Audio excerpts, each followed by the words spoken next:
وابتغوا إليه الوسيلة وجاهدوا في سبيله لعلكم تفلحون.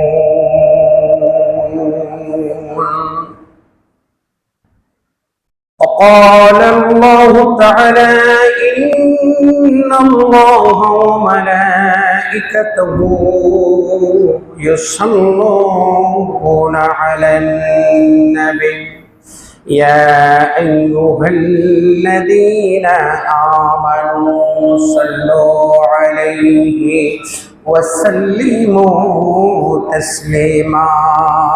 اللهم صل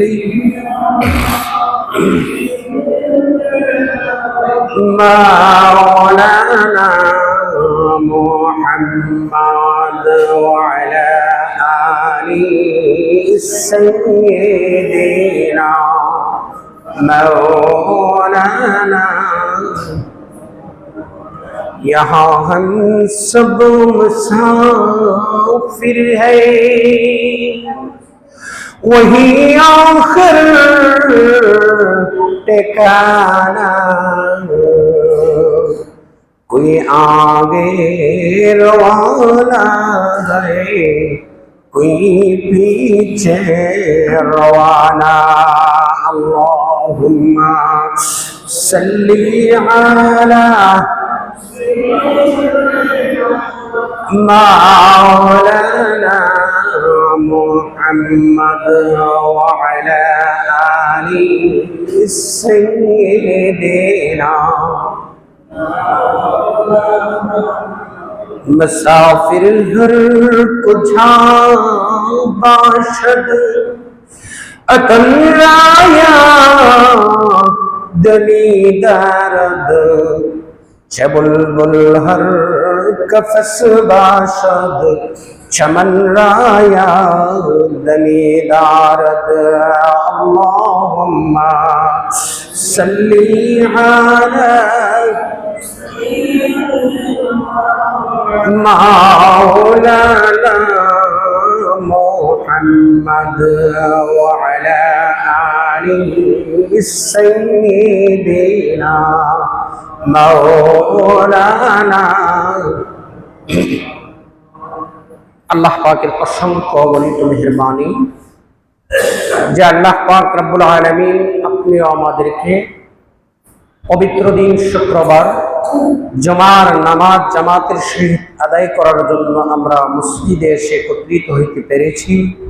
এই জন্য আল্লাহ পাক রব্বুল আলামিনের আলিশান দরবারে শুকরিয়া জ্ঞাপন করি, বলি আলহামদুলিল্লাহ।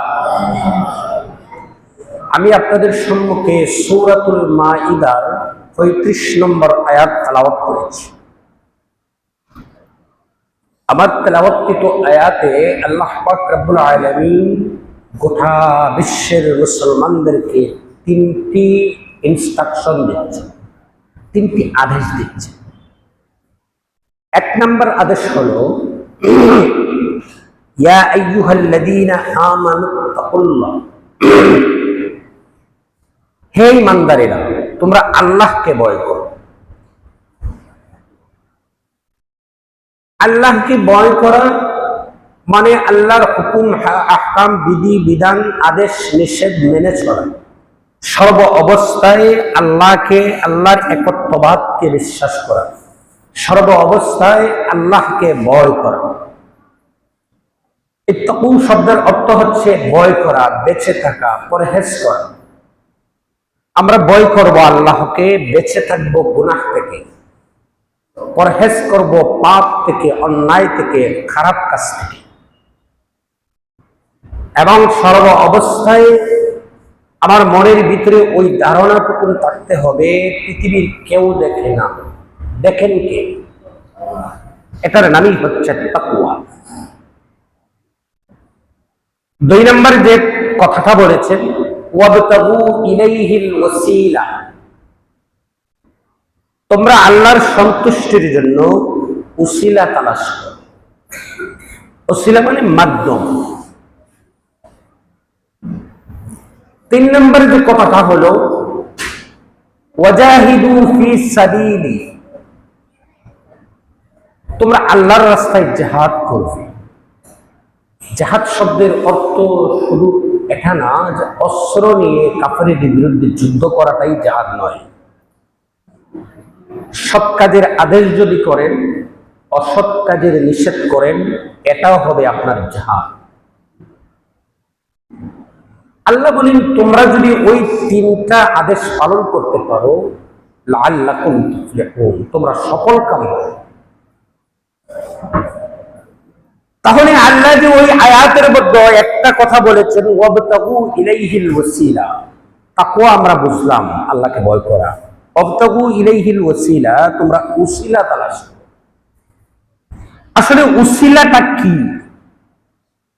এই আয়াতের উসিলার দ্বারা আল্লাহ কি বুঝিয়েছেন?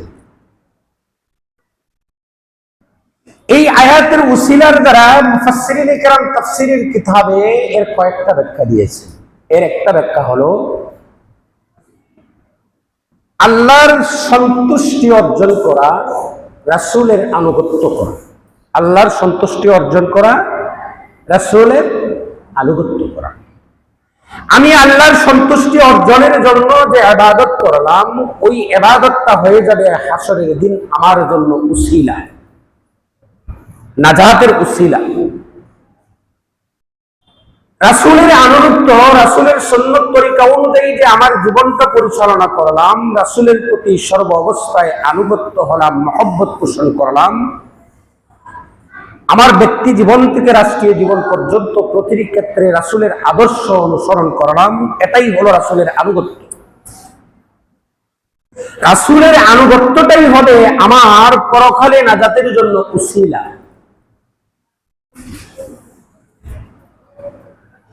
উসিলা শব্দের আরেকটা ব্যাখ্যা হতে পারে উসিলার দ্বারা আল্লাহর আদেশ মানা, নিষেধ বর্জন করা। আমি আল্লাহর আদেশ মানলাম, আদেশ মানাটাই আমার জন্য ইবাদত। আমি আল্লাহর আদেশটা যে মানলাম, ওই মানাটাই হয়ে যাবে আমার পরকালে নাজাতের জন্য উসিলা। নিষেধ বর্জন করা, যে কাজগুলা করা ইসলামী শরীয়তে নিষেধ করেছে, ওই নিষিদ্ধ কাজগুলা থেকে যদি আমি ফিরে আসি, নিষিদ্ধ কাজগুলা থেকে যদি আমি ইজতিহাদ করি, ফিরে আসি, ওই ফিরে আসাটাই হয়ে যাবে আমার নাজাতের জন্য উসিলা। অন্য একটা ব্যাখ্যায় তাফসীরের কিতাবে লেখা হচ্ছে যে উসিলার দ্বারা নেক কাজকে বোঝানো হয়েছে। যে কোন নেক কাজ করে যখন বান্দা আল্লাহর কাছে দোয়া করে, উসিলা তালাশ করে, কোন বিপদে পড়ে, কোন মুসিবতে পড়ে, কোন কষ্টে পড়ে, অসুস্থ হয়ে, ঋণগ্রস্ত হয়ে, বান্দা যদি এমন কিছু নেক কাজ করে আর নেক কাজের উসিলা হিসেবে আল্লাহর কাছে দোয়া করে, আল্লাহ বলেন তোমার নেক কাজের উসিলায় তুমি যে উদ্দেশ্য দোয়া করেছো, তোমাকে আমি আল্লাহ নেক কাজের উসিলায় তোমার দোয়াটা কবুল করে নেব। এই নেক কাজ খুব গুরুত্বপূর্ণ। বনি ইসরাইলের জামানায় তিনজন ব্যক্তি একসঙ্গে রওনা হচ্ছে মরুভূমি এলাকায়, পাহাড়ের পাদদেশ দিয়ে। যাইতে যাইতে কয়েক কিলোমিটার যাওয়ার পর হঠাৎ করে দেখা গেল আকাশে প্রচন্ড বৃষ্টি, ঝড় বৃষ্টি শুরু হয়ে গেছে। এই বনি ইসরাইলের তিনজন ব্যক্তি দেখলো সামনেও কয়েক কিলোমিটার পর্যন্ত কোনো বাড়িঘর দেখা যায় না, পিছনেও কয়েক কিলোমিটার পর্যন্ত কয়েক বাড়িঘর দেখা যায় না, ডাইনেও কয়েক কিলোমিটার পর্যন্ত বাড়িঘর দেখা যায় না, বামেও কয়েক কিলোমিটার পর্যন্ত বাড়িঘর দেখা যায় না।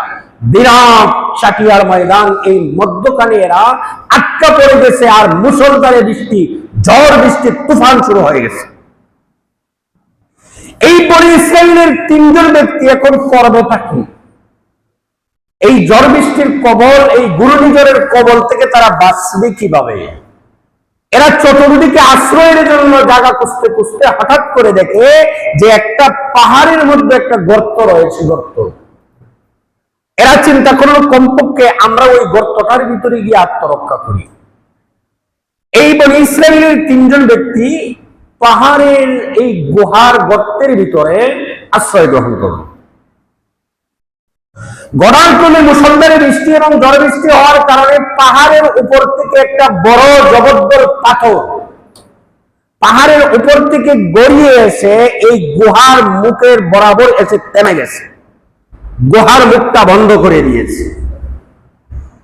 ওই 3 জন ব্যক্তি গুহার ভিতরে আছে, 3 জনের শক্তি দিয়ে এত বড় ভারী পাথর সরানো সম্ভব না। অপরদিকে পাহাড়ের পাদদেশ দিয়ে রাস্তা, কোন মানুষ ওইখানে আসা যাওয়া করে না। অপরদিকে গুহার ভিতর থেকে যদি 3 জনে ডাকাডাকিও করে কেউ শুনবেও না। এখন ওই 3 জন দেখলো এখন তো আমাদের মরণ ছাড়া আর কোনো উপায় নেই, এখন তো নির্ঘাত আমাদেরকে মৃত্যুবরণ করতে হবে, পাথর সরাতেও পারবো না, এখান দিয়ে কোনো মানুষ আসবেও না, আমাদের আর্তচিৎকার কেউ শুনবেও না। এখন ওই 3 জন মিলে চিন্তা করলো যে আমরা একটা কাজ করি, আমরা একমাত্র আল্লাহর দয়া ছাড়া এই গুহা থেকে বাঁচার কোনো উপায় নাই। আমরা যার যে নেক আমল করেছি এই নেক আমলটাকে উসিলা হিসাবে ধরে আল্লাহর কাছে দোয়া করি। এখন সবাই মনে মনে চিন্তা করতে লাগলো যে আমার কোন নেক আমলটা একমাত্র আল্লাহর জন্য কায়মন চিত্তে একমাত্র মনোযোগের সহিত করেছিলাম, যেটার মধ্যে কোনো ধরনের স্বার্থপরতা ছিল না। একজন লোক হঠাৎ করে তার একটা আমল পাইল, ওই আমলটা হলো তার পিতামাতা ছিল অতি বয়োবৃদ্ধ, সে গরিব মানুষ, কয়েকটা উট ছিল তার, এছাড়া জীবিকা নির্বাহের আর কোনো উপায় ছিল না। সেই উটগুলা রাখালি করত, উটের দুধ দহন করে সে খাইতো, তার পরিবারকে খাওয়াতো। একদিন উটের রাখালিতে সে মাঠে চলে গেছে, হঠাৎ করে ঘটনাক্রমে তার রাত্র হয়ে গেছে, অনেক রাত্র হয়ে গেছে উট নিয়ে বাড়িতে আসতে। বাড়িতে আসার পরেই উট দহন করে উটের দুধ নিয়ে তার সর্বপ্রথম তার পিতামাতাকে খাওয়াতো। ওই দিনও অনেক রাত্র হয়ে গেছে, সে উট দহন করে উটের দুধ নিয়ে পিতামাতার রুমে গিয়েছে, গিয়ে দেখে পিতামাতা ঘুমিয়ে আছে। এখন চিন্তা করলো আমার পিতামাতা গভীর ঘুমে মগ্ন, আমি যদি এদেরকে ডাক দেই হয়তো বা তাদের কষ্ট হবে, আর আবার এরা জাগ্রত যদি হয় পেটের খিদায় কষ্ট পাবে, করবোটা কি? দুধের পেয়ালাটা হাতে নিয়ে পিতামাতার মাথার কাছে দাঁড়িয়ে আছে। যখন এই পিতামাতা ঘুম থেকে উঠবে তখন খাবার তাদের সামনে দিয়ে দিবে। অপরদিকে তার ছেলে মেয়ে, তার স্ত্রী পেটে সারাদিনের পেটের কোদায় এরা কান্নাকাটি করতেছে, স্বামীকে বারবার বলতেছে খাবার দাও, দুধ দেওয়ার জন্য। বাচ্চাগুলো বারবার কান্নাকাটি করতেছে দুধ খাওয়ার জন্য, কিন্তু ওই লোকটা বলছে জীবনে কোনোদিন আমি পিতামাতাকে না খাওয়াইয়া তোমাদেরকে খাওয়াই নাই, আজকেও আমার পিতামাতাকে না খাওয়াইয়া তোমরা মরে গেলেও তোমাদেরকে খাওয়াবো না। ফজরের আজান যখন হয়ে গেছে, প্রতিদিনের ন্যায় তার পিতামাতা ঘুম থেকে উঠেছে। ঘুম থেকে উঠার পর তার পিতামাতাকে দুধ খাওয়াইয়া এরপরে তার বিবি, সন্তানাদি এবং স্ত্রীকে খাইতে দিছে। আচ্ছা, আমাদের সমাজে এমন কোন লোক আসেনি যে আমার পিতামাতাকে না খাওয়াইয়া আমি আমার পরিবারকে খাওয়াই না?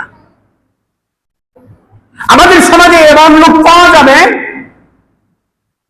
যারা পিতামাতা কষ্ট করে অনেক বড় ডক্টরেট ডিগ্রিওয়ালা, অনেক পিএইচডি এবং এমবিবিএস ডাক্তার অথবা ইঞ্জিনিয়ার অথবা পারসিএস অথবা বড় একটা চাকরি উপযুক্ত হয়ে গেছে, চাকরির স্বদেশে চলে গেছে, যেখানে কর্ম করে সেখানে তার বাসা পরিবার নিয়ে চলে গেছে।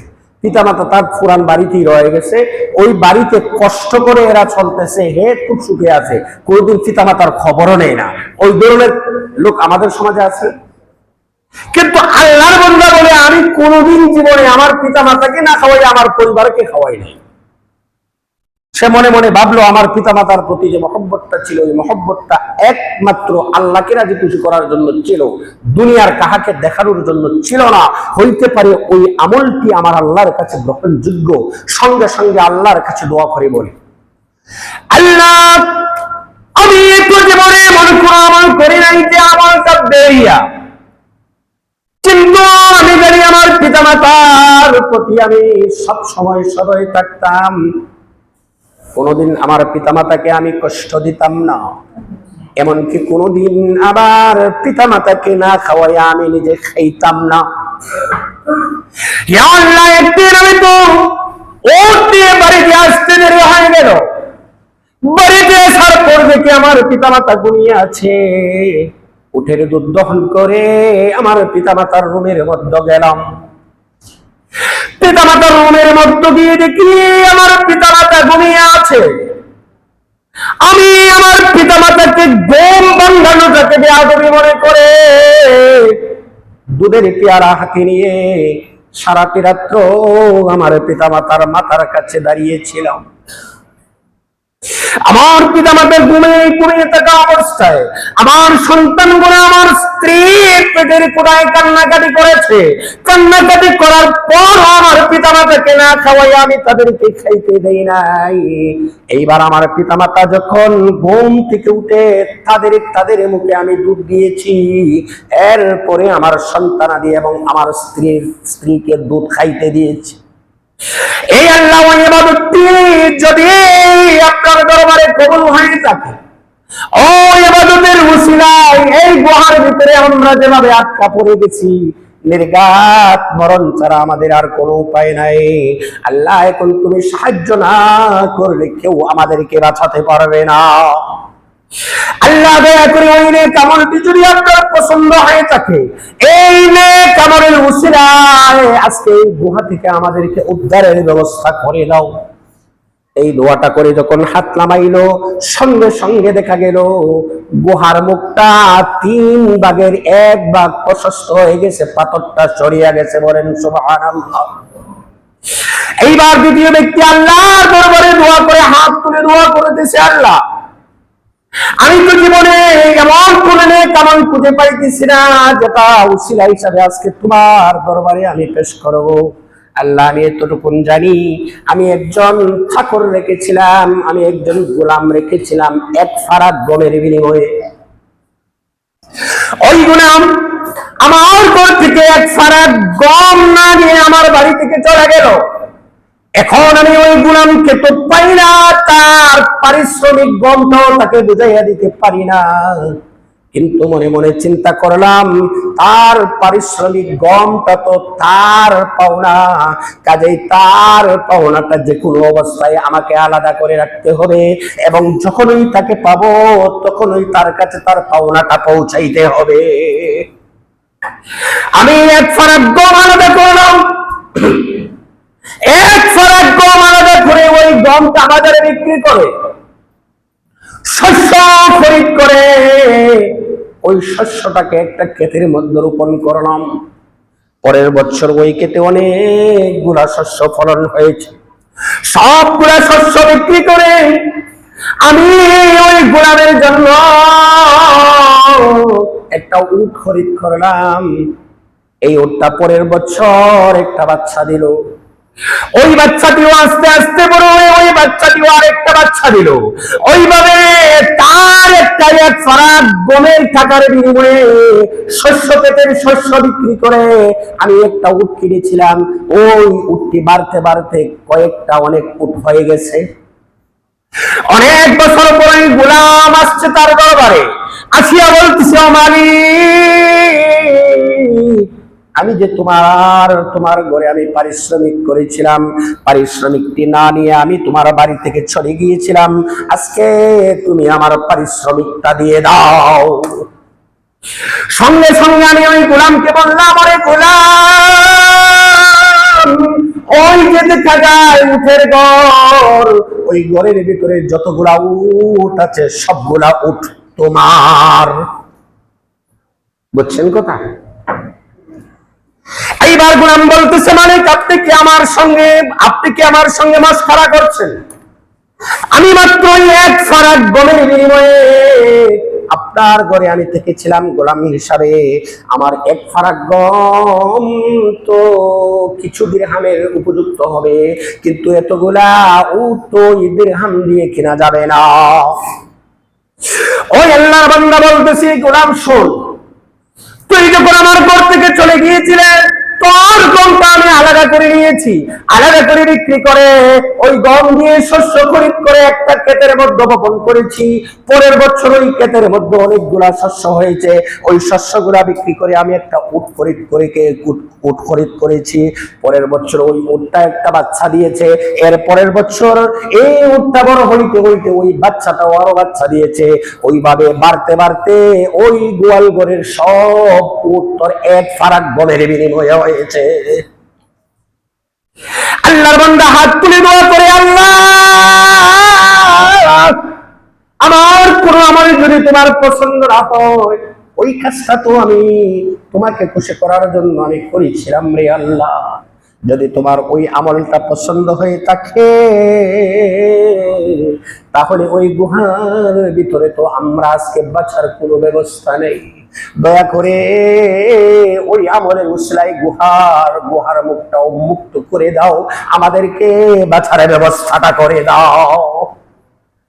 এই দোয়া করে হাত নামানোর সাথে সাথেই দেখা গেল গুহার মুখটা 3 ভাগের 2 ভাগ প্রশস্ত হয়ে গেছে। বলেন সুবহানাল্লাহ। এইবার তৃতীয় ব্যক্তি হাত তুলে দোয়া করে বলতেছে, আল্লাহ আমার কোনো আমল তো আমি খুঁজে পাইতেছি না রে আল্লাহ, তবে একটা আমল আমি খুঁজে পেয়েছি। আমার চাচাতো বোন ছিল রূপসী সুরসী সুন্দরী একটা নারী।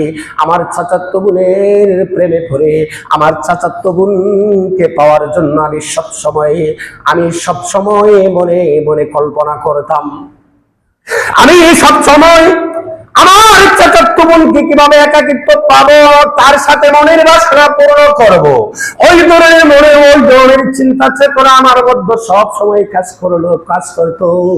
একদিন আমার চাচাতো বোনকে আমি পাহাড়ের পাদদেশ দিয়ে একটা রাস্তার মধ্যখানে পেয়েছি, যেইখানে কোনো মানুষ নাই, অন্ধকার রাত্র, কোনো মানুষ নাই, এমনকি কোনো কীট পতঙ্গ পর্যন্ত আছে বলে আমি টের পাই নাই। এমন অবস্থায় আমার চাচাতো বোনের সামনাসামনি হয়েছি। চাচাতো বোনকে যখন আমি স্পর্শ করতে গেলাম, আমার চাচাতো বোন বলে, তুমি অন্যের মোহরকৃত শীল তুমি দাঙ্গার চেষ্টা করো না, যেই পর্যন্ত মোহরকৃত শীলের মূল্য তুমি না দিবে। এর অর্থ হলো যেই পর্যন্ত তুমি আমাকে বৈধ বিবাহ না করবে এবং যেই পর্যন্ত তুমি আমাকে বৈধভাবে মোহরানা না দিবে, মোহর প্রদান করবে না, ততক্ষণ পর্যন্ত আমার গায়ে তুমি স্পর্শ করবে না। তখন চাচাতো বোনকে বলে, রে বোন, দুনিয়ার তো কেউ দেখে না। ওই চাচাতো বোন বলতেছে, রে ভাই তুমি যে বলতেছো দুনিয়ার কেউ দেখে না, এমন একজন তাকে আছেন যার চোখে কোনদিন পর্দা দেওয়া যায় না, উনি হচ্ছেন আমার আল্লাহ। সঙ্গে সঙ্গে ওই লোকটা এই অন্যায় থেকে, উপগ্রহ থেকে চাচাতো বোনকে অন্যায় ভাবে মুখ করা থেকে ফিরে আসলো। তখন ওই লোকটা হাত তুলে আল্লাহর দরবারে দোয়া করে, আল্লাহ কোন আমল যদি তুমি আমার পছন্দ না করো, আল্লাহ রে ওই দিন তো একমাত্র আপনাকে ভয় করে অপকর্মটা আমি করে রাই, ওই দিন তো একমাত্র আপনার বই আমি আমার চাচাতো বোনের সেই দৈহিক মিলনে ব্যস্ত হই নাই। আল্লাহ যদি ওই আমলটি তুমি পছন্দ করে থাকো, গুহার মুখটা তুমি মুক্ত করে দাও যেন আমরা বাঁচতে পারি। এই দোয়া করে হাত নামানোর সাথে সাথেই দেখা গেল গুহার মুখটা পরিপূর্ণভাবে উন্মুক্ত হয়ে গেল। সুবহানাল্লাহ বলবেন না? এই বনি ইসরাইলের 3 বন্ধু 3 জন লোক বাঁচিয়া গেল। কিসের কারণে? ওসিলা কিসের কারণে? নেককাদের উসিলায় যদি দোয়া করার কারণে এই গুহার মধ্য থেকে যদি তোমার জগদ্দল পাথরকে আল্লাহ সরাইয়া দিতে পারেন, তাহলে আমরা কি এমন কোন নেককারের উসিলা তালাশ করব না? অনেক বড় একটা রোগে আক্রান্ত হয়ে গেছি, পৃথিবীর বাংলাদেশের কোন ডাক্তার আমার রোগটা ভালো করতে পারে না। ডাক্তার বলেছে অপারেশন করতে হবে, 4 লাখ 5 লাখ 10 লাখ টাকা খরচ হবে, এরপরেও ভালো হবে কিনা গ্যারান্টি নাই। এমনকি এমন মুসিবত কষ্টের মধ্যে পড়ে আছি যে মুসিবত কষ্টের কারণে আমি আমার জীবনের উপরেও ঝুঁকে আসতে পারে। এমন বিপদে পড়ে আছি যে বিপদটা আমি উদ্ধার হইতে পারি না। আল্লাহ বলেন, বান্দা, এই জাতীয় মুসিবত এবং কষ্টের মধ্যে যদি তুমি পড়ে থাকো, এই জাতীয় তুমি কঠিন রোগে আক্রান্ত হয়ে গিয়েছ, তুমি মহা বিপদের সম্মুখীন হয়ে গিয়েছ, তুমি অভাব অনটনের মধ্যে পড়ে গিয়েছ, তুমি ঋণগ্রস্ত হয়ে গিয়েছ, তোমার একটা মেয়ে উপযুক্ত, তুমি ভালো উপযুক্ত ছেলের কাছে বিয়ে দিতে পারো না, তোমার একটা ছেলে নেশাগ্রস্ত হয়ে গিয়েছে, ছেলেটা পথভ্রষ্ট হয়ে গিয়েছে তার বন্ধু বান্ধবের কারণে, ছেলেটা নেশাগ্রস্ত হয়ে গিয়েছে, হিরোইন খায় অথবা মদ গাঁজা খায়, এই ধরনের নেশায় গ্রস্ত হয়ে গেছে, এরপরও তুমি এটা থেকে উদ্ধার হইতে পারো না। রাত্রির বেলা ঘুমাইলে তোমার চোখের পানিতে বালিশ ভিজে যায়। আল্লাহ বলেন, রে বান্দা, তুমি তোমার চোখের পানিতে বালিশ ভিজে যায় কত কষ্ট করো দুনিয়ার মানুষ জানে না। জেনে রাখো, তুমি যদি ওই ধরনের কোন এক কাজ করে, দান খয়রাত করে, আল্লাহর রাস্তায় তোমার সম্পদ পেরিয়ে দিয়ে আল্লাহর জন্য এই জাতীয় ভালো কাজ উপস্থাপন করে যদি আমি আল্লাহর কাছে দুটি হাত উঠিয়ে দাও, দুই চোখের পানি জমিনে পড়ার আগে আগে আমি আল্লাহ তোমাকে এই বিপদ থেকে উদ্ধার করে দেব। আমার বলার উদ্দেশ্য ওসিলা, আপনারা জানেন এই কয়েক সপ্তাহ আগে আমি আপনাদের এই মসজিদের তৃতীয় তলার কাজের জন্য কালেকশন করেছিলাম। কাজটি আমি আগ্রহ নিয়ে দাঁড়াই আছি, দেখি অনেক মানুষ নামাজ পড়ে বাহিরে দাঁড়ায়, দেখ বৃষ্টির দিন আসছে, জমার দিন, ওই মানুষগুলা কোথায় নামাজ পড়ে? আমি এদেরকে বলছি আপনারা কাজ ধরেন, আমি টাকার ব্যবস্থা করে দেব। এখন আপনারা দেখেছেন কাজ প্রায় কাছাকাছি হয়ে যাচ্ছে, আপনারা আরো 2 সপ্তাহ দিয়েছেন, আমি জানি আপনারা দিয়েছেন, এরপরও আজকে আমি আপনাদের কাছে হাত পাতবো। কার জন্য? আমার জন্য? আমার জন্য না আল্লাহর জন্য? আল্লাহর জন্য আমি যদি হাত পাতি, আমি যদি ভিক্ষুক হয়ে যাই, আল্লাহ আমার ওই হাত পাতাটার উসিলায় আমাকে মাফ করে দিতে পারে।